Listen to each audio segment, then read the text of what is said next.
আক্কেল জ্ঞান বলতে আদৌ কিছু আছে? পাত্রী দেখতে আসতে তোমায় সাথে আনাটাই হয়েছে চরম ভুল। যদি বিয়েতে কোনো অঘটন ঘটে তাহলে তোমাকে তোমার বাপের বাড়ি পাঠাবো সোজা। আর কোনো কথা শুনবো না আমি কারো, এই বলে দিলাম।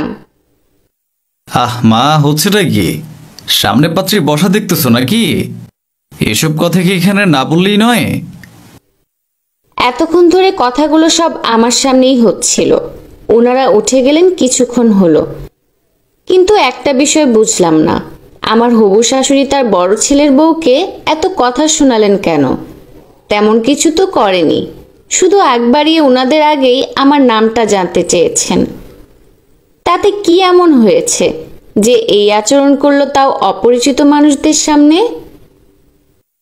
বিয়ের দিন গাড়ি থেকে নামার পর কিছু নিয়মকানুন আছে, সেগুলো পালন করতেই শ্বশুরবাড়ির সবাই আমায় দাঁড় করিয়ে রাখলো।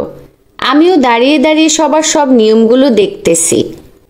হঠাৎ করে বড় ভাবিকে দেখলাম সবার আড়ালে পেছন থেকে মুখটা মাঝে মাঝে উঁচু করে আমায় দেখছে। ভাবলাম ভিড় বলেই মনে হয় আসতে পারছে না সামনে, কিন্তু না, তাকে যে আসতে দেওয়া হচ্ছে না সেটা বুঝলাম আরেকটু পরেই। কিছুক্ষণের মধ্যেই একটা বিব্রতকর পরিস্থিতির সম্মুখীন হলাম আমি। ভাবি মিষ্টির প্লেটটা কেন আনলো এটাই ছিল তার দোষ। আমার শাশুড়ি তো বললেন, তোমাকে এখানে কে আসতে বলেছে বড় বউ? কোনো প্রয়োজন আছে কি তোমার এখানে? নতুন বউ নামানোর অনেক মানুষ আছে, তুমি ভিতরে যাও।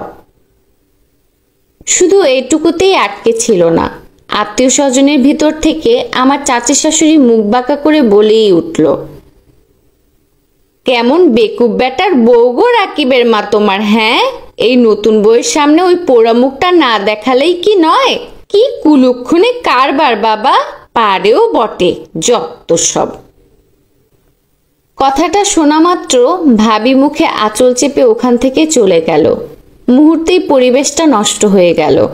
সবার কানা ঘুষাতে আমার খুব খারাপ লাগছিল ভাবির জন্য। ওনাদের কথাগুলো শুনে আমার তখনই উত্তর দিতে ইচ্ছে করছিল, কিন্তু পারলাম না। কারণ প্রথমত আমি নতুন বউ, আর দ্বিতীয়ত তারা কেন ভাবিকে সহ্য করতে পারে না সে বিষয়টা এখনো পর্যন্ত অজানা। পরদিন সকালে রান্নাঘরে ঢুকতেই ভাবিকে দেখলাম চা নাস্তা বানাচ্ছে। বললাম, কেমন আছো ভাবি? আলহামদুলিল্লাহ, ভালো। বলল ঠিকই, কিন্তু মুখটা তুলে তাকাতেই দেখলাম চোখ দুটো লাল হয়ে আছে। ভাবিকে আর কোনো প্রশ্ন করলাম না। চা নাস্তা নিয়ে আমার শ্বশুর শাশুড়ির রুমের দিকে গেলাম। একটু পরেই শাশুড়ি মা ডাক পাঠালেন আমায়। আমি তৈরি হয়ে যেতেই দেখলাম আত্মীয় স্বজনেরা এসেছে। সাধারণত বিয়ের পর দিন এমন অনেক আত্মীয় স্বজন পাড়া প্রতিবেশী আসে নতুন বউ দেখতে। বিষয়গুলো জানা থাকার কারণে আমার তেমন খারাপ লাগলো না, কিন্তু বিপত্তিটা ঘটল সেই একটা জায়গাতেই। আজকেও সবার সেই নিন্দাসূচক কথাবার্তা শুরু হয়ে গেল ভাবিকে নিয়ে। না, আর সহ্য করা যায় না। শাশুড়ি মাকে উদ্দেশ্য করে বলেই ফেললাম, আচ্ছা মা, সমস্যাটা কি ভাবিকে নিয়ে? বাড়ি ভর্তি মানুষজন যেন ভূত দেখার মতো চমকে উঠল আমার প্রশ্নটা শুনে।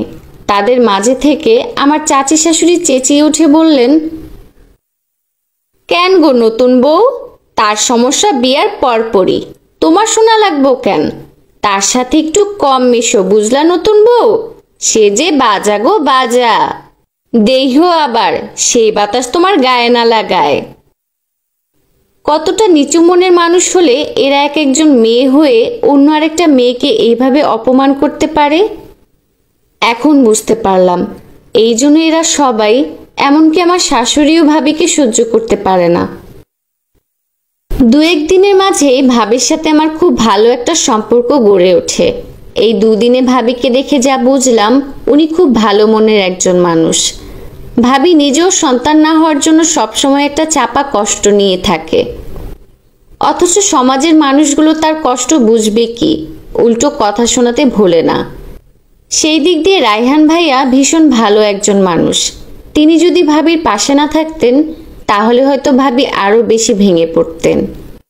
এক সপ্তাহ পর আমার বাবার বাড়ি থেকে লোকজন আসে আমায় নিতে। আমি তৈরি হয়ে যাওয়ার পথে ভাবিকে কোথাও দেখতে পেলাম না। আমার এদিক সেদিক তাকানো দেখে রাকিব জিজ্ঞেস করলো, কিছু রেখে যাচ্ছ কি? আমি বললাম, ভাবিকে দেখছি না যে। ফুয়াদ উত্তরটা দেওয়ার আগেই আমার শাশুড়ি বলে উঠলেন, বড় বউকে আমি ঘরে থাকতে বলেছি। কিন্তু কেন মা? পাশ থেকে আমার চাচি শাশুড়ি বলে উঠলেন, কেন আবার জানো না? বাজানারীর মুখ দেখে যাত্রা করবে নাকি? অলক্ষ্মীর মুখ দেখে যাত্রা শুভ হয় না, জানো না? আমি কিছু বলার আগেই রাকিব বলল, থামুন আপনারা, এসব কুসংস্কার আপনাদের মনে বাস, সেসব কেন অন্যের উপর ফেলছেন? রাকিব, তুই এখন বেশি কথা বলিস না তো। যাওয়ার সময় হয়েছে, ভালোভাবে শ্বশুরবাড়ি যা। কেন মা, সত্য কথা বললেই কেন এত অজুহাত তোমাদের? মা, রাকিব তো ঠিকই বলেছে, এতদিন বলেও তোমার মুখটা বন্ধ রাখতে পারেনি, এখন অন্তত একটু বন্ধ রাখো। বাড়ি ভর্তি নতুন মেহমান, তাদের সামনে কি শুরু করলে তুমি? রাকিব এবং রায়হান ভাইয়ের কথা শুনে মা চুপ হয়ে গেলেন। হয়তো নিজের ভুলটা বোঝার চেষ্টা করছেন। এখনো আমি বলা বাকি। প্রথম থেকে শুনেই আসছিলাম, কিন্তু আজ আর জবাব না দিয়ে যেতে পারছি না। এবার আমি বলতে শুরু করলাম, মা, আপনিও একটা মেয়ে, আর ভাবি, সেও তো একটা মেয়ে। একজন মেয়ে হয়ে যদি অন্য মেয়ের কষ্টটা না বুঝেন, তাহলে কি মেয়ে হিসেবে দাবি করা আমাদের সাজায়? আপনিই বলেন। আজ যদি ভাবি আপনার গর্ভের মেয়ে হতো, পারতেন উঠতে বসতে এত কটু কথা শোনাতে? আচ্ছা মা, একবারও কি বিবেকে বাঁধে না আপনার? যে মানুষটা সারাদিন আপনাদের মতো কুসংস্কারে আবদ্ধ মানুষগুলো নিন্দাসূচক কথা হজম করে হাসি মুখে সংসারের প্রতিটা কাজ করে যায়, তার প্রতি কি এতটুকু মায়া আসে না? এসব কথা কি না বললে চলেই না? সমাজের মানুষ বরাবরই অন্যের কষ্টকে খুঁচিয়ে দেখে পৈশাচিক আনন্দ পায়। তারা সব সময়ের জন্য কুসংস্কার পালন করে, তবে সেটা শুধু অন্যের বেলায়। খোঁজ নিয়ে দেখেন, নিজের বেলায় কিন্তু 16 আনা। তাদের কথা কেন সায় দেবেন আপনি? বরং তাদেরকে প্রশ্রয় না দিয়ে চুপ থাকতে বলবেন।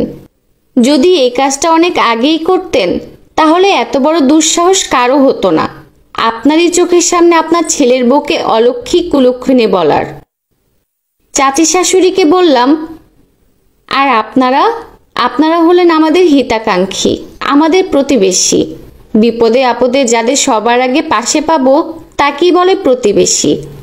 আর আপনারা যদি এমন আচরণ করেন, তাহলে কি আমরা আপনাদেরকে হিতাকাঙ্ক্ষী হিসেবে মনে করব বলেন? ভাবি সন্তান জন্ম দিতে পারে না, এটা কি ভাবির দোষ, নাকি শুধু তার একারই দোষ? তাহলে তাকে কেন একা অলক্ষী বলেন? ভাইয়াকেও বলেন, সেও তো সমান দোষে দোষী, তাকে বাদ দেন কেন? ও, তিনি পুরুষ বলে? ঠিক আছে, আমি বলছি না নারী পুরুষকে সমান চোখে দেখতে, তবে সব ব্যাপারে একা নারীর দোষ দেবেন না। মনে রাখবেন, আল্লাহ তাআলার ইশারা ছাড়া গাছের একটা পাতাও নড়ে না। সেখানে সন্তান জন্মদান তো অনেক বড় ব্যাপারই থাকলো, এটাতে ভাবির কোনো হাত নেই। তাই ভাবিকে এরপর থেকে আর কোনো বাঁকা কথা শোনাবেন না। শুধু ভাবি কেন, আমাদের সমাজে এমন অনেক ভাবি আছে যারা সন্তান জন্মদানে অক্ষম, তাই বলে তাকে কেন কটু কথা শোনাবেন আপনারা? কোনো অধিকার নেই আপনাদের। মানুষ হিসেবে না পারলেও একজন নারী হিসেবে অন্য আরেকটা নারীকে সম্মান করতে শিখুন। সমাজের দৃষ্টিভঙ্গি আপনা আপনিই বদলে যাবে। সবার মুখ দেখে এটাই বুঝলাম, কিছুটা হলেও কথাগুলো তাদের ভাবাচ্ছে। আমি আর দেরি না করে রাকিবকে পাঠালাম ভাবিকে ডাকতে। রাকিব আসলো ভাবিকে সাথে নিয়ে। রায়হান ভাইয়া এখানেই দাঁড়িয়েছিল মাথা নিচু করে। ভাবিকে বললাম, যাও, তৈরি হয়ে নাও, আমার সাথে তোমরাও যাবে। ভাবি অবাক হয়ে তাকিয়ে রইল আমার দিকে।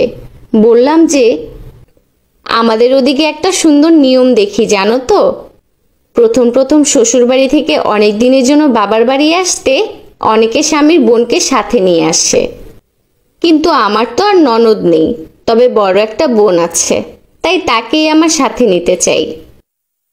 ভাবি আর কোনো কথা বলতে পারল না, চোখ দুটো মুহূর্তেই ভারী হয়ে এলো তার। রায়হান ভাইও পাশে এসে দাঁড়ালো। ভাবিকে সম্মতিসূচক উত্তর দিয়ে রুমে নিয়ে গেল তৈরি হতে। কিছুক্ষণ পরে পিছন ফিরে তাকাতেই দেখলাম ভাবি বোরকা পরে তৈরি, আর সাথে ভাইয়াও ব্যাগ নিয়ে বের হচ্ছে। মাকে বললাম, মা আপনিও যাবেন কিছুদিন পর বাবাকে সাথে নিয়ে 2 মেয়েকে আনতে। মা অনুতপ্ত হয়ে আমার আর ভাবির হাতটা ধরে বলল, আমি আমার ভুলটা বুঝতে পেরেছি, তোমরা আমায় ক্ষমা করে দিও মা। আর হ্যাঁ, দেখে শুনে যেও, পৌঁছেই কিন্তু একটা কল করবা। মুহূর্তে সবার মুখে যেন বিশ্বজয়ের হাসি ফুটল। পরিবেশটা ভীষণ উৎসবমুখর হয়ে উঠল। পরিবারের সবার চোখ তৃপ্তির খুশিতে চকচক করছিল। এত মানুষের ভিড়ে আমার চোখ তার চোখ জোড়াতেই আটকে আছে, যার চোখে এখনো অশ্রু। তবে সেটা তীব্র নিন্দা অপমান বোধের না, এই অশ্রু যে শুধু সুখের অশ্রু। একজন নারী যখন সন্তান জন্ম দিতে পারে না, তখন তার থেকে বেশি কষ্ট দুনিয়ায় আর কারো হয় না। এই অক্ষমতা কি তার তৈরি করা? তাহলে তাকে কেন এত নিন্দিত করা হয়? আমাদের সমাজে এমন পিছনে লেগে থাকা মানুষগুলোর অভাব নেই। তারা মানুষকে নিন্দা, অপমান, হিংসা, গীবত করেই যাবে প্রতিনিয়ত। কয়জনের মুখ বন্ধ করব আমরা? গল্পের এন্ডিংটা ভালো হলেও বাস্তব সমাজে কিন্তু তা হয় না। সমাজের মানুষগুলোকে ভুল ধরিয়ে দিলেও তারা তা স্বীকার করবে না। তাই আমাদের নিজ নিজ জায়গা থেকে প্রতিবাদ জানাতে হবে। 10 জনের মুখ না হলেও অন্তত একজনের মুখ তো বন্ধ করতে পারবে।